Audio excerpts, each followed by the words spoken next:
Walang labis, walang kulang. Tiniyak ng 11-member prosecutor panel ang kanilang full attendance sa pag-convene ng Senado bilang impeachment court sa Lunes. Ano-ano kaya ang kanilang mga paghahanda?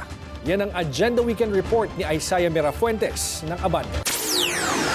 Malaki-level na naman ang tututukan ng publiko sa Senado sa Lunes. Maraming espekulasyon kung ano ang magiging takbo ng liderato. Pero isa lang ang sigurado, ang pag-convene ng Senado bilang impeachment court. Ayon kay Bicol Saro Representative Terry Redon, asahan ang kanilang complete attendance bilang 11-member prosecutor panel. At bukod sa ebidensya, seguridad daw ang pinaghahandaan nila. Siyempre, naghahanda ho kami kung paano man ho yung magiging itsura po logistically no pong pagpunta from the House to the Senate on Monday. No? Pero yung particular na detalye po na yon, siyempre secret na lang eh. Hindi pa naman daw sila required na dumalo sa Lunes. Pero ngayon pa lang ay gusto nilang patunayan forthwith na handa ang panig ng Kamara.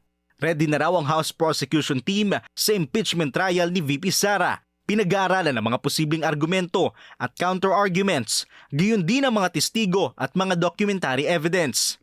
May kanya-kanyang toka rin daw sila kung anong grounds for impeachment laban sa bisa ang ilalatag sa harap ng senator judges. Tingin ko po, yung pong mga senator judges naman po natin, at the time of trial, we'll look at it with open eyes. We'll look at the evidence both from the prosecution and the defense and decide based on the evidence and based on their conscience.